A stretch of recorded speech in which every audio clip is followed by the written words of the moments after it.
안녕하십니까. 5월 20일 오전 김경국TV 시작하겠습니다. 문재인 전 대통령의 회고록을 둘러싼 파장이 지금 계속 일파만파로 확산되고 있습니다.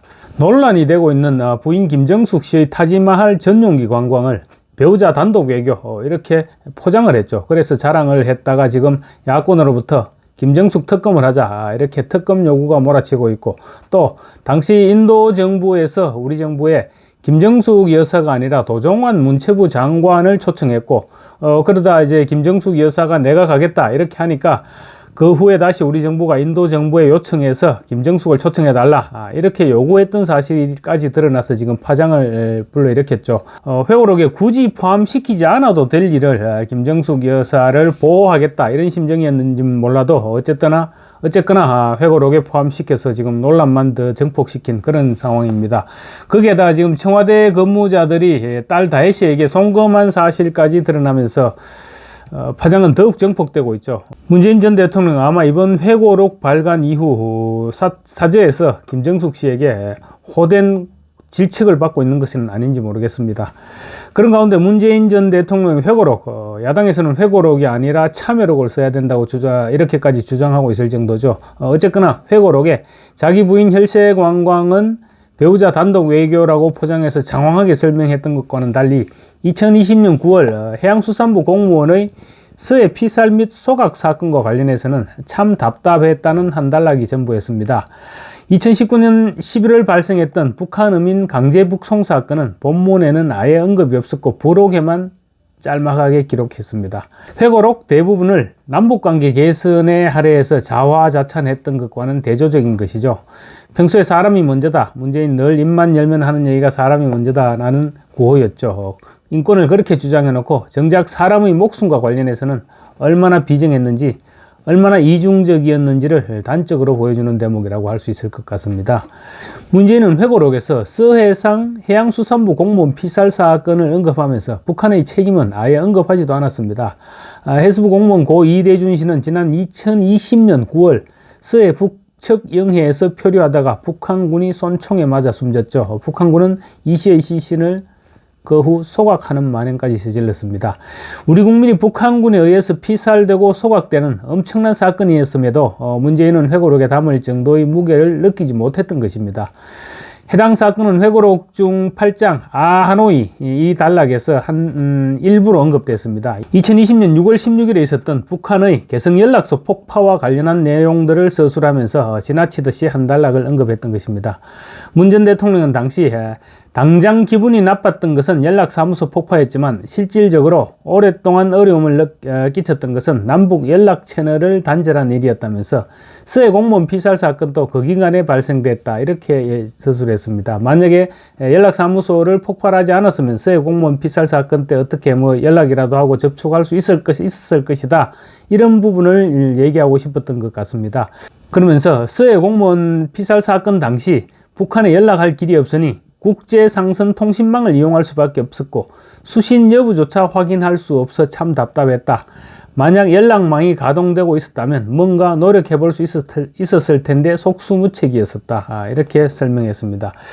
이 부분 역시 변명에 치우친 내용입니다. 당시 UN 녹화 연설을 앞두고 북한의 눈치를 보느라 제대로 대처하지 못했다는 것은 이미 드러난 팩트에 가까운 정황이죠. 감사원 감사와도 사뭇 달랐습니다. 감사원은 지난해 12월 이씨 사건과 관련한 당시 청와대 정부의 대처가 위법하고 부당했다 이렇게 결론을 내렸죠. 북한의 구조 통지조차 하지 않았고 또 이씨가 월북을 시도한 것으로 꾸미기 위해서 첩보를 조작한 것으로도 파악됐습니다. 이씨의 빚이 얼마니 하면서 자진 월북으로 꽤 맞추기에 여념이 없었던 것 또한 엄연한 팩트입니다. 윤석열 정부 들어서 조사한 결과 서훈 국정원장 등은 사건을 은폐한 혐의로 지금 재판을 받고 있죠. 그러나 문재인의 회고록에는 북한에 대한 비판이나 이씨 사망에 대한 유감과 위로, 정부 조치에 대한 반성 이런 부분은 단 한 단락도 나오지 않습니다. 사건에 대한 설명 자체도 없습니다. 이를 남북 간 연락 채널 단절의 여파가 미친 사례 이렇게 언급한 셈입니다. 해당 단락은 그 후 여러 차례 북한의 연락망 복원을 촉구했지만 북한은 응답하지 않았다는 문장으로 끝났습니다. 북한은 그 후 사실 문재인을 무시했죠. 오죽했으면 삶은 소대가리 이렇게까지 표현을 했겠습니까? 국내외적 비판을 받았던 탈북선언 강제북송 사건, 이 사건 역시 대담 형식의 회고록 본문에서는 제대로 다뤄지지도 않았습니다. 부록인 문재인 정부 외교안보 주요 일지에 흉악범죄 북한 주민 2명 송환, 이렇게 한 줄이 등장할 뿐입니다. 강제북송 사건은 2019년 11월 2일이었습니다. 북방 한계선 이남으로 남한 북측 선원들이 귀순 의사를 표시했는데 한국 정부가 나흘 만인 11월 5일 북한 측에 이들의 인계를 통지하고 이틀 뒤인 11월 7일 판문점으로 강제 송환했던 일입니다.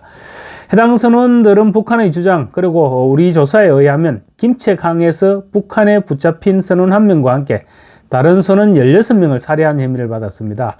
배에서 핏자국이 발견됐다고 했는데 공개된 적은 없었고 핏자국을 모두 청소했다고 밝혀서 오히려 의혹을 증폭시키기도 했었습니다. 문재인 정부는 그 당시 선원들에게 북송 결정에 이의를 제기할 기회조차 부여하지 않은 채 곧바로 서둘러서 강제 북송을 시켜버렸습니다. 우리 북한 이탈 주민보호법에 따르면 북한에서 범죄를 저지르고 도주한 사람들에 대해서 우리가 보호 조치를 취하지 않을 수는 있지만 아예 강제 북송을 해도 좋다, 그런 조항은 없습니다. 헌법에 따르면 북한 주민도 대한민국 국민이죠. 그래서 강제 북송에 대해서 당연히 반인권적이라는 비판이 있었고 또 살인범이라는 북한의 주장이 제대로 입증된 상황도 아니었습니다. 또 설령 살인 사건이 일어났다고 하더라도 강제 북송된 2명이 가담한 정도가 얼마인지 또 이유가 무엇인지 이런 부분에 대해서도 명확히 조사되지 않은 상태에서 북송되면 사형을 당할 것이 뻔한 상태에서 북한으로 송환한 데 대한 비판도 거세게 일었었습니다. 사실상 사지로 등을 떠밀어 넣었던 것입니다. 윤석열 정부 들어서 이뤄진 수사 결과 검찰은 관계기관 공무원들에게 의무 없는 일을 시킨 혐의로 정의용 전 국가안보실장 등을 기소했습니다. 당시 문재인 정부는 이들 두 사람의 눈을 가리고 판문점을 통해서 강제 송환시켰는데 제가 썸네일에도 올렸지만 공개된 사진을 보면 송환되지 않으려고 버티는 모습이 역력합니다. 그런데도 문재인 전 대통령은 회고록에서 남북 간 군사적 충돌 한 건도 없고 군사적 충돌로 사망하거나 다친 사람이 한 명도 없었던 시기가 노무현 정부와 우리 정부뿐이다, 이렇게 터무니없는 자랑으로 일관했습니다. 문재인은 또 9.19 남북 군사 합의로 군사적 긴장이 완화됐다, 이렇게 주장했습니다. 그렇지만 9.19 남북 군사 합의는 실제로는 북한에는 적용되지 않았고 대한민국에만 적용된 군사훈련 규제였다, 이런 사실은 이미 다 확인된 사실입니다.